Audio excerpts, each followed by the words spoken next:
perlu ditegaskan di sini bahwa berkali-kali Presiden Prabowo menekankan bahwa Presiden tidak pandang bulu terhadap penegakan kasus-kasus korupsi, sehingga yang pasti Presiden tidak akan melindungi bila ada memang terbukti pembantu-pembantunya melakukan hal-hal perbuatan yang tidak terpuji. Demikian. Anda masih menyaksikan Rosi bersama saya Friska Clarissa. Penangkapan Wamenaker Immanuel Ebenezer menjadi bukti keseriusan Presiden Prabowo menangani dan memberantas korupsi, atau sebaliknya, ini menjadi tamparan keras bagi Prabowo. Saya masih bersama Sekretaris Jenderal Transparency International Indonesia, Danang Widoyoko. Mas Danang, jadi sebenarnya ini tamparan keras untuk pemerintahan Presiden Prabowo atau justru jadi kesempatan untuk membuktikan siapapun ditindak kalau terbukti melakukan korupsi? Ya, tentu bisa dilihat dari dua sisi yang berbeda itu tadi ya. Gimana? Tamparan keras itu kan berarti proses seleksinya dipertanyakan. Karena memang tadi meritokrasi mulai ditinggalkan, ada banyak jabatan-jabatan strategis yang dari awal kita lihat ada orang yang tidak pas, tidak memiliki pengalaman, tidak memiliki pengetahuan, tidak memiliki keterampilan yang ditempatkan di situ, dan kemudian kami juga sanksi apakah ada ukuran soal misalnya soal integritas. Meskipun udah dikumpulin di retret, udah dikasih pemahaman yang sama, itu kan kita tidak mengubah itu kan. Biasanya kan mestinya harus ada track record kan. Track recordnya dulu seperti apa gitu. Seseorang tidak mungkin diubah dalam semalam atau seminggu gitu. Itu kan proses panjang. Makanya pendidikan kan itu kan panjang, dan ada pendidikan karakter segala macam. Jadi tidak mungkin itu hanya bisa mengubah. Jadi saya kira ukuran track record itu penting. Tapi saat yang sama juga bisa dilihat kasus ini, Presiden Prabowo tentu ingin mengambil ini sebagai sarana untuk meningkatkan legitimasinya, karena memang ada kepentingan lain bagi Presiden Prabowo untuk melakukan kampanye anti korupsi. Terutama karena memang saya kira ini Presiden Prabowo mesti kita lihat sebagai presiden yang populis, dan sama seperti banyak pemimpin populis di dunia lainnya, pemimpin populis itu kan membagi masyarakat menjadi dua dikotomi, rakyat biasa dan elit yang korup gitu kan. Oleh karena itu kemudian agar dia mendapatkan legitimasi kuat, dia harus bersama rakyat memerangi elit yang korup. Dan hari ini Presiden Prabowo punya bukti. Gitu, termasuk jajarannya sendiri. Jajarannya sendiri yang kemudian tersangkut korupsi. Dengan membiarkan proses hukum berjalan tidak diintervensi, saya kira Presiden Prabowo tentu punya legitimasi untuk mengatakan dia mendukung pemberantasan korupsi. Cuma tentu kita harus lihat secara lebih jauh lagi apakah memang ada konsistensi apa tidak dalam program pemberantasan korupsi Presiden. Gitu. Tapi apa jadinya kredibilitas jajaran kabinetnya Pak Prabowo dipertanyakan dengan kasus ini?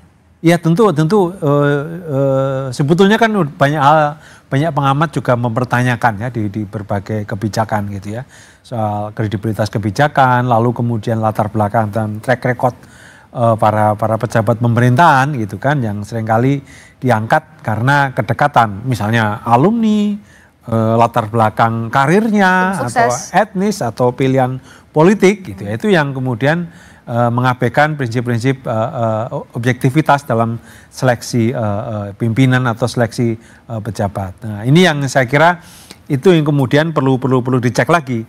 Karena saya khawatir sebetulnya proses pemberantasan korupsi itu disederhanakan hanya sekedar melakukan penegakan hukum saja. Gitu. Begitu ada kasus korupsi yang diungkap, lalu kemudian korupsi sudah selesai, sudah diberantas. Padahal faktanya tidak. Dan pelajaran panjang bagi kita selama ini juga tidak memberikan petunjuk ke arah itu gitu ya.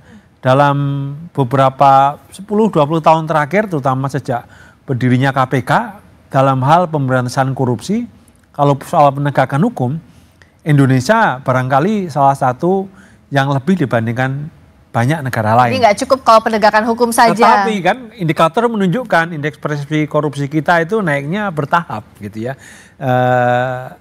Naik betul, tetapi tidak ada lonjakan gitu ya. Jadi penegakan hukum saja tidak cukup. Nah, saya khawatir sebetulnya pemberantasan korupsi hari ini hanya dimaknai dengan penegakan hukum saja. Apalagi tadi saya khawatir juga sebetulnya pemahaman soal korupsi itu hanya uang negara atau aset negara yang diambil gitu ya. Ya. Sementara aspek lain dari korupsi yaitu menjual jabatan atau menggunakan jabatan untuk memperkaya diri sendiri itu terabaikan atau tidak menjadi perhatian. Kalau Pak Presiden bilang lewat Menteri Sekretaris Negara bahwa ini sudah stadium 4 dan mempersilahkan kalau misalnya harus dihukum ya dihukum, itu tidak cukup menurut Mas Danang? Saya kira sekali lagi memberantas korupsi tidak cukup dengan hanya penegakan hukum. Di pidana saja cukup tidak ya? Tidak cukup, malah berbahaya sebetulnya. Karena? Kalau hanya mengandalkan penegakan hukum itu hanya berbahaya karena ini justru bisa digunakan untuk hukumnya bisa disalahgunakan gitu ya. Dan pintu ke sana juga terbuka. Sangat luas itu. karena dengan didakwa dengan korupsi itu kan heroik dibandingkan dengan misalnya seseorang didakwa karena subversif atau makar atau katakanlah pencemaran baik itu kan tidak terlalu legitimasinya tidak terlalu kuat. Tapi kalau korupsi itu kan akan dapatkan dukungan publik yang sangat luas. Itu berbahayanya jika hanya menggunakan penegakan hukum saja. Karena pada saat yang sama pemberantasan korupsi itu juga harus melakukan proses pencegahan. Misalnya kalau kita kembali ke kasusnya soal sertifikasi K3 ini kan tidak cukup hanya dengan memenjarakan wamennya ini. Bagaimana proses K3-nya sendiri?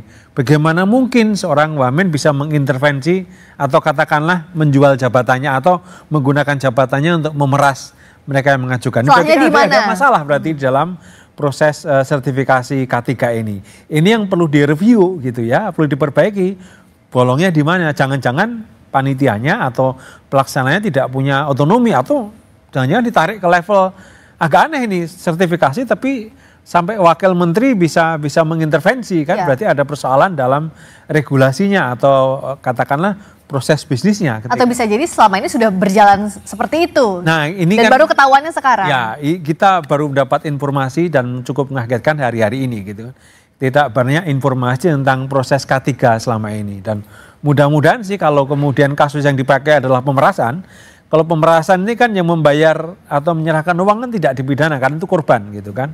Beda kalau menyuap itu kan yang membayar dan juga yang menerima sama-sama dipidana. Kalau pemerasannya ada korban. Mudah-mudahan ini membuat yang lainnya berani bicara gitu ya. Jangan-jangan bukan kasus pertama ini terjadi begitu. Korban-korban lainnya bisa speak up kalau memang ada. Korupsi itu kan kalau saya memahaminya kan proses pembusukan. Pembusukan itu kan tidak mungkin terjadi dalam waktu semalam, proses lama gitu ya. Secara perlahan sistemnya awalnya mungkin bagus tapi perlahan-lahan sistemnya mulai terkorupsi gitu ya. Ada pembusukan dan kemudian sampai terbongkar seperti sekarang ini. Ya, dan kalau ini kan dari catatannya kasus pemerasan yang dilakukan pejabat Kemenaker ini jadi yang kedua kali. Karena yang pertama itu adalah kasus pemerasan terhadap tenaga kerja asing. Dan ini terhadap perusahaan. Apa yang sebenarnya harus dievaluasi? Bukan cuma soal K3-nya saja ya, tapi di Kementerian Tenaga Kerja, celah-celahnya, dari regulasinya kah? Kenapa bisa eksekutif masuk ke ranah itu, Mas Danang? Saya kira ini kalau dari dua kasus dan berulang ini kan sebetulnya ada persoalan jelas ini soal besarnya kewenangan itu ya. Dan saya kira ini jelas atau ada kelemahan yang sangat mendasar. Pemerintah memang punya kemarin ya warisan dari pemerintahan Pak Jokowi atau mungkin dari Pak SBY sebelumnya itu ada platform lapor di mana masyarakat bisa melaporkan keluhan. Sebetulnya ada mekanismenya atau kemudian orang bisa komplain ke ombudsman. Tetapi itu mengapa ini tidak berjalan? Ini yang saya kira menjadi PR bagi pemerintahan sekarang. Artinya kalau ada kasus seperti ini berarti orang tidak bisa melapor. Orang mungkin takut melapor atau barangkali ada laporan tetapi tidak ada tindak lanjut gitu ya. Atau akhirnya barangkali laporannya ke KPK dan tidak ditindaklanjuti. Tapi sebelum lapor ke KPK kan biasanya orang lapor dulu ke mungkin di pengawasan atau mungkin di kementerian gitu ya, di Kemenakernya sendiri gitu. Nah, saya kira ini PR penting bagi menterinya ini Pak Yasirli ini kan bagaimana menata sistem ini agar kemudian setiap ada persoalan itu bisa diselesaikan gitu ya. Termasuk juga praktek-praktek korupsi, praktek-praktek penyuapan dalam perizinan ini yang sekali menurut saya ini rawan sekali gitu dan itu tidak ada semacam deteksi dininya, tidak ada pengawasan dan ini yang saya kira membuat kasus ini akhirnya terungkap menjadi seperti kita saksikan hari ini. Padahal Menaker kan sudah bikin fakta integritas untuk seluruh jajaran Kemenaker ya, itu nggak cukup menurut Anda? Jadi ini kembali ke saya, jadi ini fakta integritas ini salah satu kontribusi transparansi internasional. Kalau nggak salah kami menggulirkannya tahun 2001, 2002 gitu. Itu sebagai sebuah mekanisme. Celakanya kemudian dalam prakteknya itu terdegradasi gitu ya. Fakta integritas itu bukan sekedar pernyataan bersama antara pemberi layanan dan juga pengguna layanan atau konsumennya untuk bersama-sama bersepakat tidak melakukan korupsi. Saat yang sama, fakta integritas itu harus membuka peluang pengawasan juga. Bagaimana memastikan yang menandatangani fakta itu mematuhi faktanya. Kan harus ada pengawasan. Nah, karena ada 2 kasus yang terjadi tadi pemerasan tenaga kerja asing, sekarang pemerasan K3, berarti ada mekanisme fakta integritas yang tidak berjalan. Jadi kalau tanda tangan tapi nggak diawasi sama aja omon-omon. Ya, kira-kira seperti itu yang terjadi gitu ya.